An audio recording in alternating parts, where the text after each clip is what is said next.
Hello दोस्तों, आप सभी को कृष्ण जन्माष्टमी की बहुत बहुत शुभकामनाएं। आप सभी पर श्री कृष्ण की कृपा हमेशा बनी रहे। आइए हम सब सुनते हैं जन्माष्टमी व्रत कथा।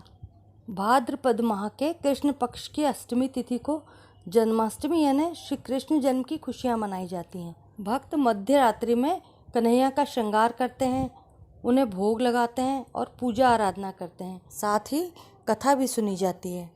ऐसी मान्यता है कि श्री कृष्ण जन्म की यह अद्भुत कथा सुनने मात्र से ही समस्त पापों का नाश हो जाता है। साथ ही जातक पर कन्हैया की कृपा भी बरसती है। स्कंद पुराण के मुताबिक द्वापर युग की बात है। उन दिनों मथुरा में उग्रसेन नाम के राजा हुए, लेकिन स्वभाव से वह सीधे साधे थे। यही वजह थी कि उनके पुत्र कंस ने उनका सारा राज्य हड़प लिया और स्वयं मथुरा का राजा बन बैठा। कंस की एक बहन थी जिसका नाम देवकी था। कंस उससे बहुत स्नेह करता था। देवकी का विवाह वसुदेव से तय हुआ तो विवाह संपन्न होने के बाद कंस स्वयं ही रथ हाँकते हुए बहन को ससुराल छोड़ने के लिए रवाना हुआ। जब वह बहन को छोड़ने के लिए जा रहा था, तभी एक आकाशवाणी हुई कि जिस बहन को वह इतने प्रेम से विदा करने स्वयं जा रहा है, उसी बहन का 8वां पुत्र तेरा संहार करेगा। यह सुनते ही कंस क्रोधित हो गया और देवकी और वसुदेव को मारने के लिए जैसे ही आगे बढ़ा, तभी वसुदेव ने कहा कि वह देवकी को कोई नुकसान ना पहुंचाए। वह स्वयं ही देवकी की 8वीं संतान कंस को सौंप देगा। इसके बाद कंस ने वसुदेव और देवकी को मारने के बजाय कारागार में डाल दिया। कारागार में ही देवकी ने 7 संतानों को जन्म दिया और कंस ने भी सभी को एक एक करके मार दिया।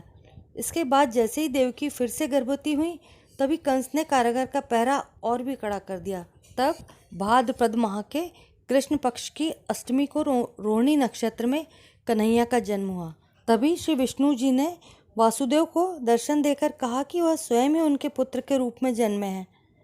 उन्होंने यह भी कहा कि वसुदेव जी उन्हें वृंदावन में अपने मित्र नंद बाबा के घर छोड़ आए और यशोदा जी के गर्भ से जिस कन्या का जन्म हुआ है उसे कारागार में ले आए। यशोदा जी के गर्भ में से जन्मी कन्या कोई और नहीं बल्कि स्वयं माया थी।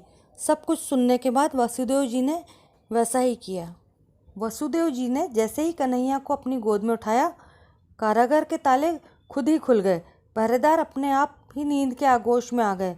फिर वसुदेव जी कन्हैया को टोकरी में रखकर वृंदावन की ओर चले गए। कहते हैं कि उस समय यमुना जी पूरे उफान पर थीं। तब वसुदेव जी महाराज ने टोकरी को सिर पर रखा और यमुना जी को पार करके नंद बाबा के घर पहुँचे।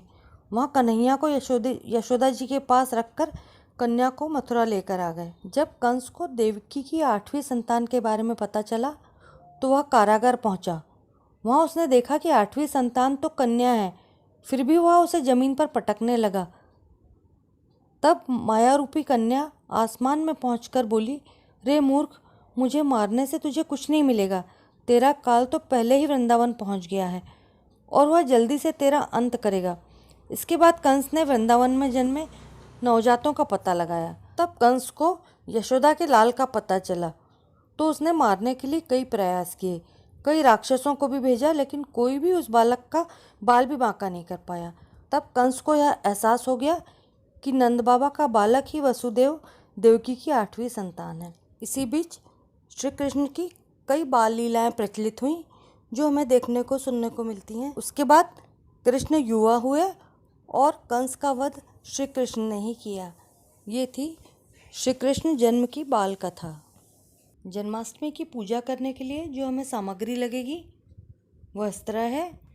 सबसे पहले तो श्री कृष्ण की प्रतिमा, फिर रोली, कलावा, चंदन, मोरपंख, फूल, माला, इसके अलावा धनिया की पंजीरी, मिठाई, पीला वस्त्र, गंगाजल, धूप दीपक, अगरबत्ती, घी, माचिस, घंटी और तुलसी का पत्ता और चौकी।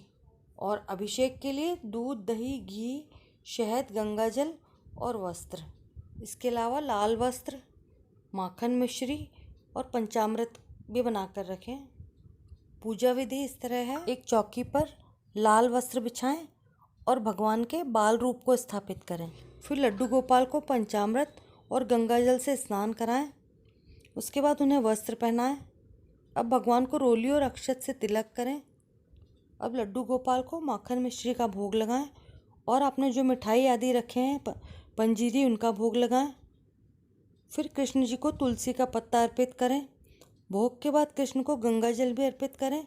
फिर सभी लोग मिलकर उनकी आरती उतारें, भजन कीर्तन करें और उसके बाद हाथ जोड़कर अपने आराध्य देव का ध्यान लगाएं और आशीर्वाद प्राप्त करें। जय श्री कृष्णा।